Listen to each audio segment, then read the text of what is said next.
Ini tinju ya, Cep.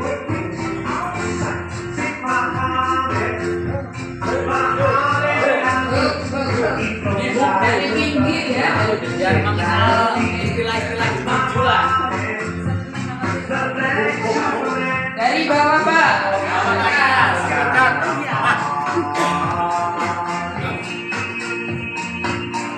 Berhenti.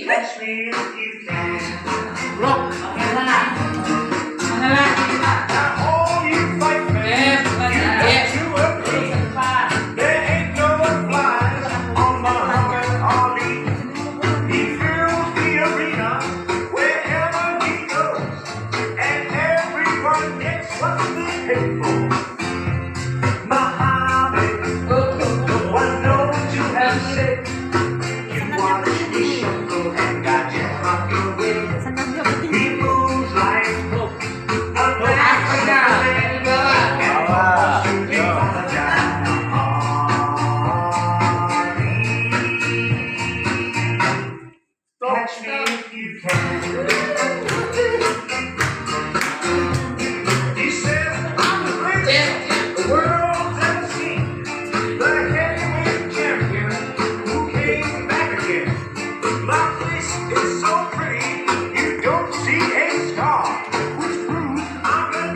Terima kasih dari senam pagi. Semoga sukses, sehat. Assalamualaikum warahmatullahi wabarakatuh. Ada yang mau bercerita ini, Pak? SMK bisa, SMK hebat, Inventory luar biasa. Jelas.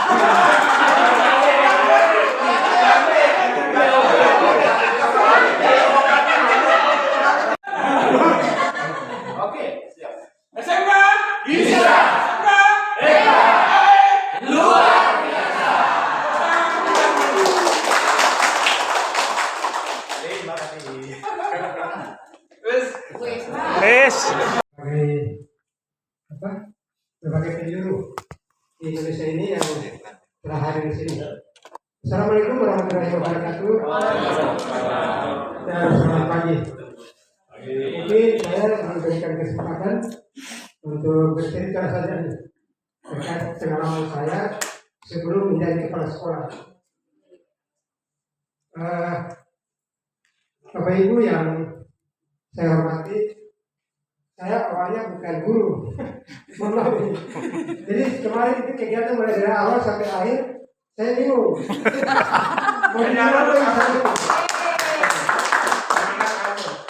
Saya dari kapal, dari Kementerian Perhubungan, Direktorat Jenderal Perhubungan Laut, kemudian di Direktorat SDM.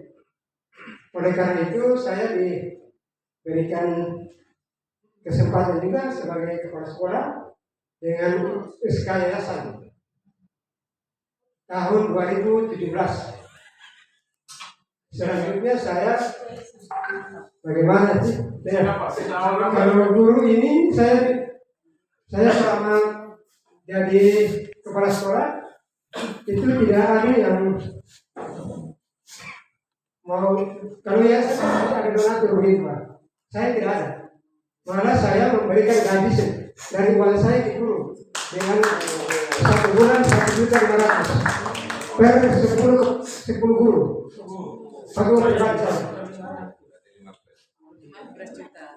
per bulan. Selanjutnya saya cari-cari informasi begitu. Apa ini sebetulnya kepala sekolah saya termelatih. Kemudian saya kembali lagi ke kapal. Jadi saya mulai bekerja itu bukan sebagai guru, bukan sebagai kepala sekolah, tapi sebagai seorang pelaut begitu.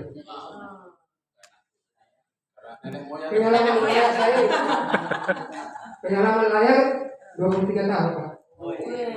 Nah, Saudi Arabia saya keliling.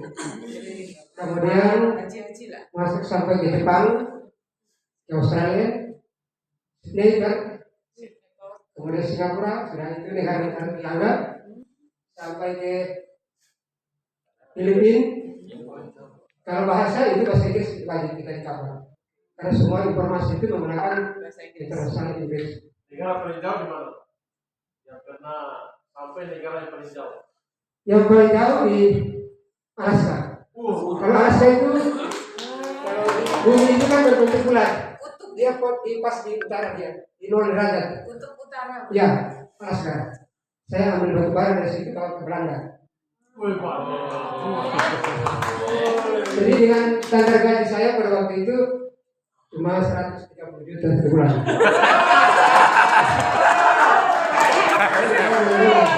Saya itu bekerja selama 23 tahun. Gaji yang paling rendah itu 50 juta per bulan. Jadi setelah saya kepala sekolah, saya bagaimana itu? Dan itu saya dengan undangan kemarin, saya mau ikut kegiatan ini sehingga walaupun saya terlambat 1 hari, saya berusaha untuk tinggal di sini. Mungkin cerita singkat. Panjang enggak apa-apa. Tambahin lagi. Kurang lengkap. Kurang lengkap, Pak. Kurang lengkap kayaknya. Istrinya berapa, Pak? Saya punya istri 1 ya. Oh, istri 1. Anaknya berapa, Pak? Orang apa Pak? Orang apa? Anak 2. Yang pertama itu kerja di PLN Ternate, yang kedua itu perempuan kerja di BRI Ternate. Mantap. Jadi 2. Istrinya orang mana, Pak? Istri orang mana Pak? Istrinya orang Bawang Sulawesi. Ini mungkin itu yang Perjalanan dari sana ke sini. Perjalanannya dari Ternate ke sini. Kalau perjalanan dari Ternate saya awalnya dari Obi, Pak. Obi sekolah itu beralamat di Obi, Kabupaten Halmahera Selatan, Provinsi Maluku Utara. Jadi Obi itu berbatasan dengan Seram. Ya. Saya di situ. Kemudian pada waktu itu karena saya sudah saya berangkat dengan kapal KM Arsar 07 mau ke Ternate, tiba di Bacan, ada satu ibu kota kabupaten lagi sebelum Ternate, itu berangkat malam. Jadi kami dan nakoda itu kapal itu dia menabrak pulau. Kita balik lagi karena sudah tidak bisa lagi, kita balik lagi ke Bacan. Nanti pagi hari baru saya charter tapi kebetulan ada peserta tes P3K, jadi kita sama-sama pakai speed ke Ternate. 1 orang 3 juta. Bukan charter, itu reguler. Karena speed jadi mungkin ongkosnya mahal. Tidak masalah, jadi bisa sampai di BOE ini. Kenapa berhenti dari kapal, Pak? Saya berhenti dari kapal sebetulnya bukan berhenti, saya on board itu balik turun itu tahun 2015. Saya dipanggil oleh teman, bukan teman tapi karena saudara. Katanya begini, Pak Capung, lebih baik kamu jadi kepala sekolah. Kepala sekolah? Saya bingung gitu. Jadi ya, kalau macam itu berarti harus, ini kan lembaga negara, lembaga pemerintah, harus ada izinnya. Izinnya itu bagaimana? Karena saya ini pernah dengar pengurusan izin di Maluku Utara itu agak susah.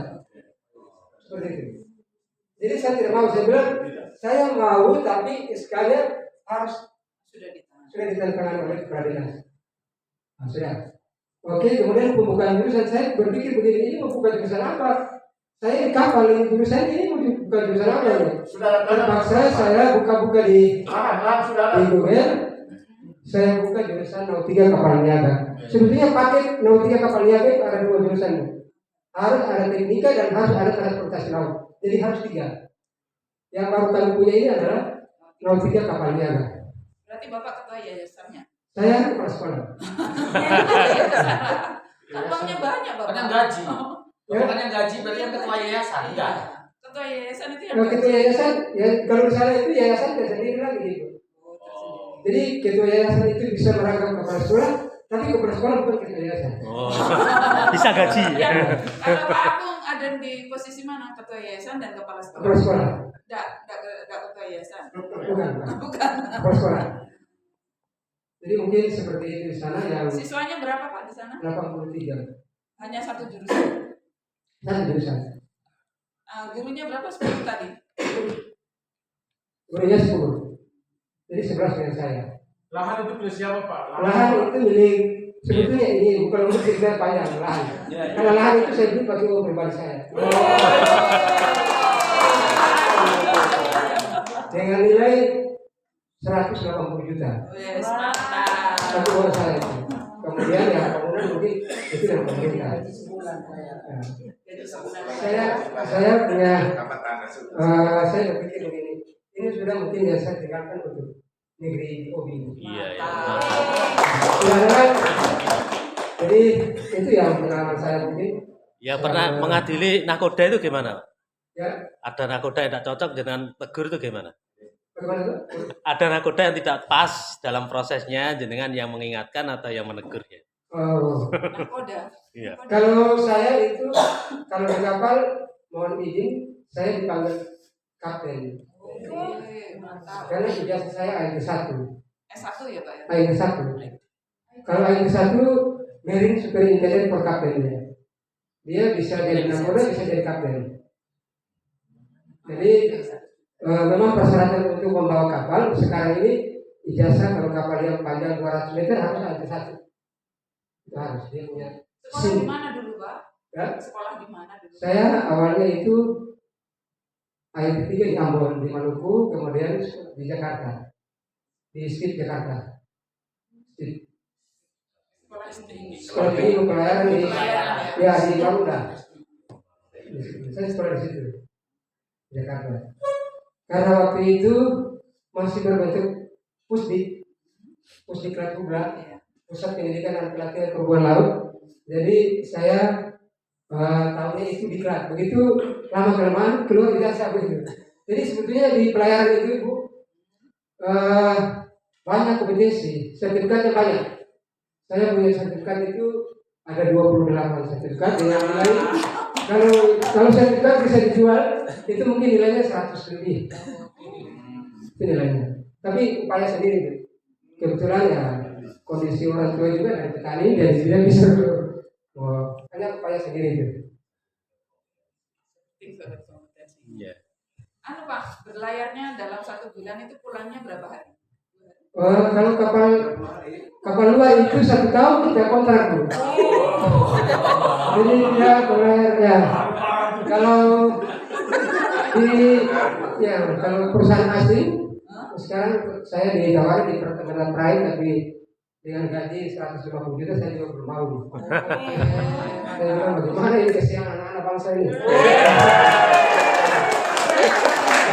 Jadi kalau di OI itu Ibu tidak ada ijazah seperti saya. Oke. Hanya Apalagi satu-satunya guru, Ibu ya? ya? Satu-satunya. Cuma satu saya. Oke. Apalagi guru, semua SPD. Untuk kompetensinya itu mungkin susah. Saya bilang coba Ibu kita jalan-jalan ke kapal nanti saya bawa. Sampai di kapal sudah mual. Kalau gorengan di gerbang begitu, apalagi mau jalan. Jadi memang ini dia punya situasi, kondisi, kemudian pengalaman saya seperti itu saja. Pak Paul, coba ceritakan yang heroik ketika kapalnya Bapak di Terjang ombak. di Solomon. Di dekat Bagaimana? Solomon. Di dekat Solomon itu. Oh, Ya. saya pernah berlayar di daerah Papua, di sebelah timur itu ada Kepulauan Solomon. Di situ ada bajak, Bajak laut. bajak laut. Jadi bajak itu mereka orang Solomon, jadi menjaga kapal-kapal yang melintas di situ biasanya dijebak. Dibajak. Ya, dijebak begitu, dibajak. Kemudian nanti harta-harta yang ada di kapal itu diambil semua. Bahkan nakoda pun bisa dijebak. Karena mereka bajak itu pakai senjata. Ya, itu saya tidak. Ya, alhamdulillah saya tidak dibajak. Papua ini apa itu? Afrika, Salalah. Jadi Salalah itu salah satu negara di ujung bagian barat tanah Arab.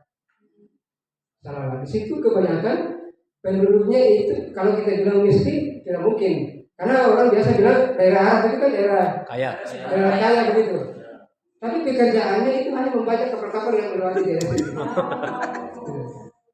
Pernah mungkin Bapak Ibu dengar sejarah Sinar Kudus.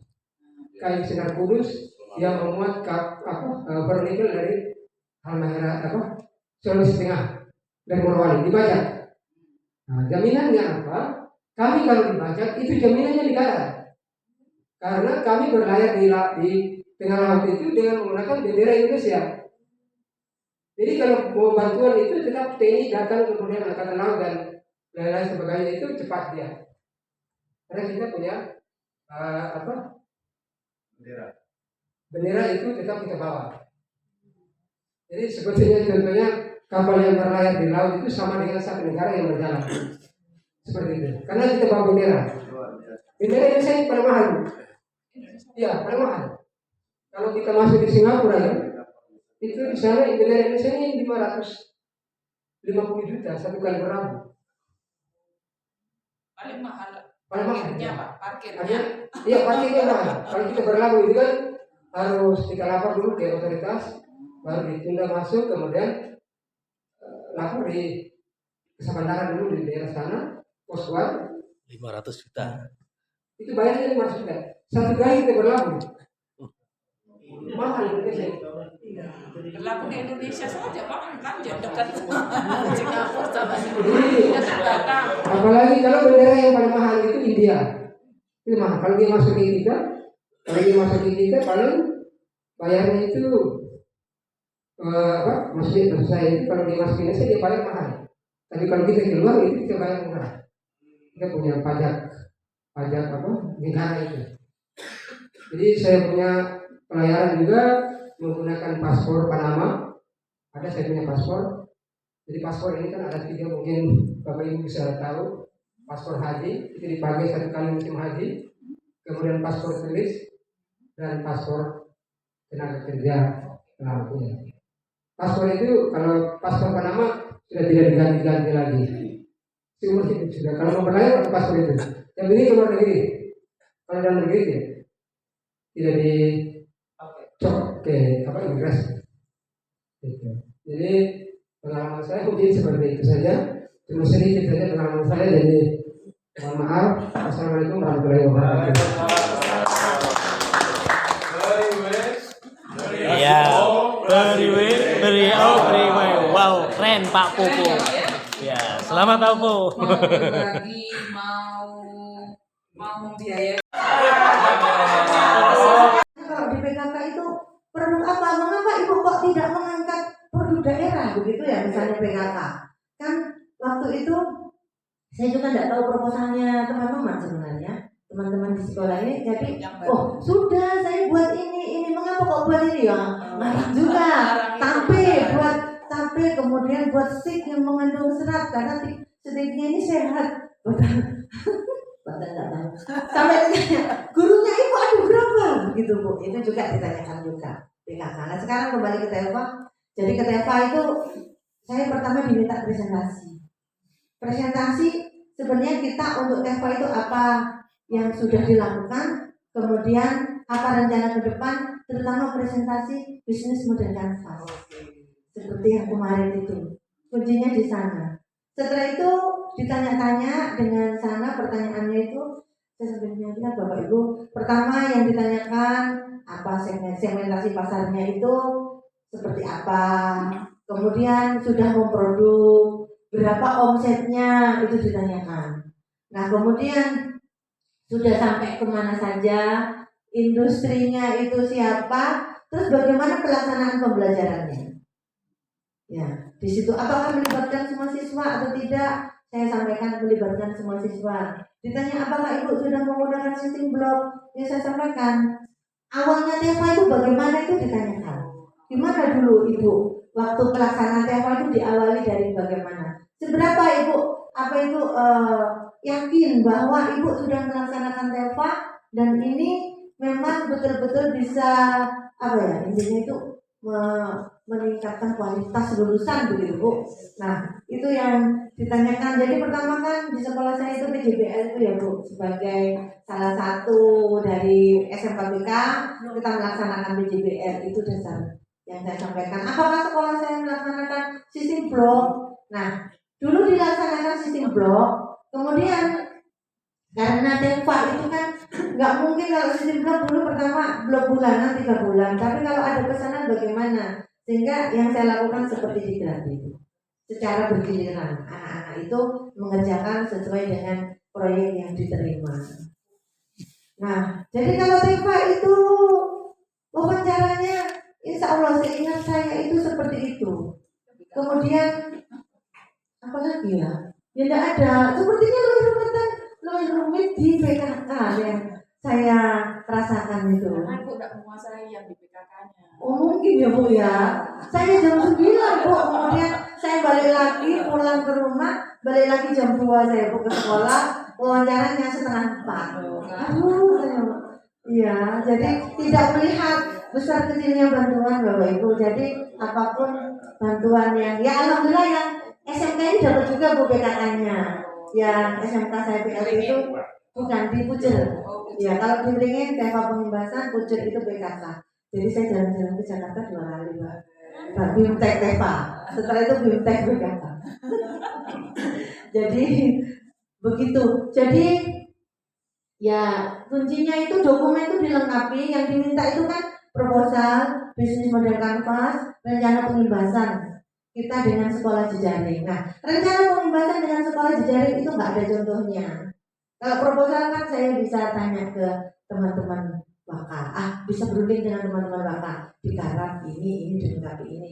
Nah, rencana pengimbasan itu kadang-kadang teman-teman kan, kita tidak tahu Bu, ini nggak ada contohnya.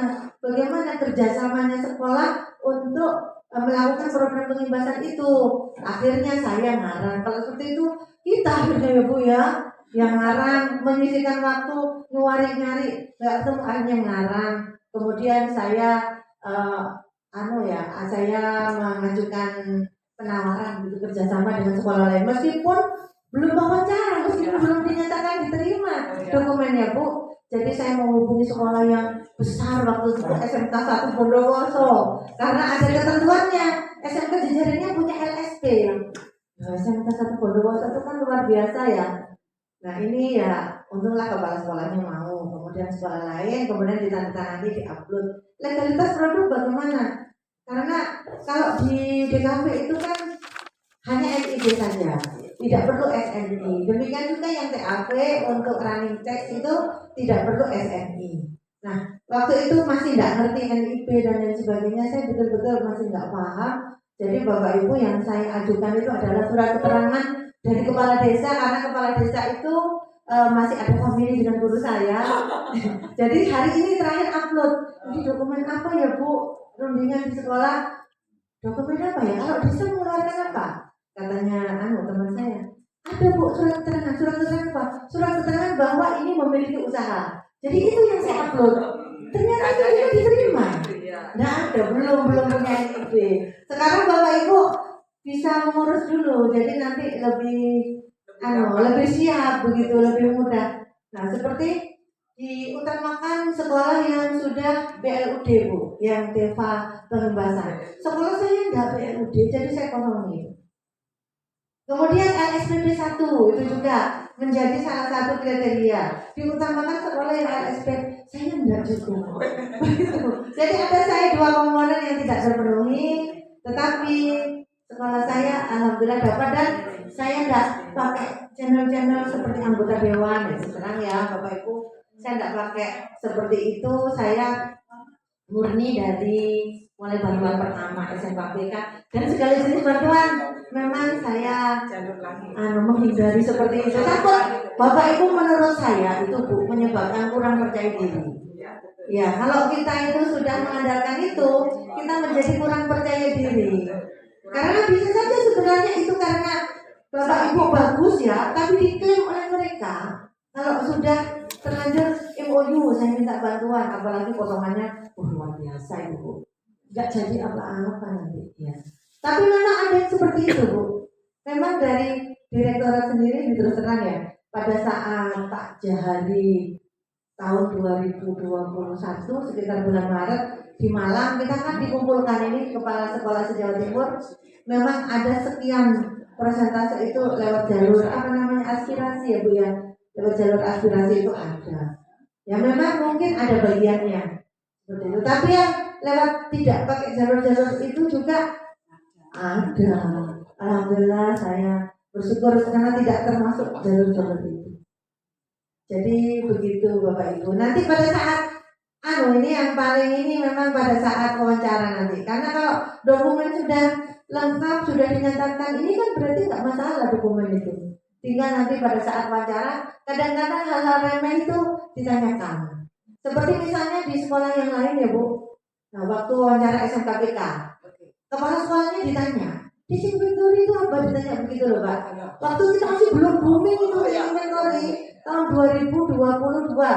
Saya kan 2021 dapat 2022 sekolah tersebut KS-nya diwawancara. Nah itu ditanyakan teaching factory.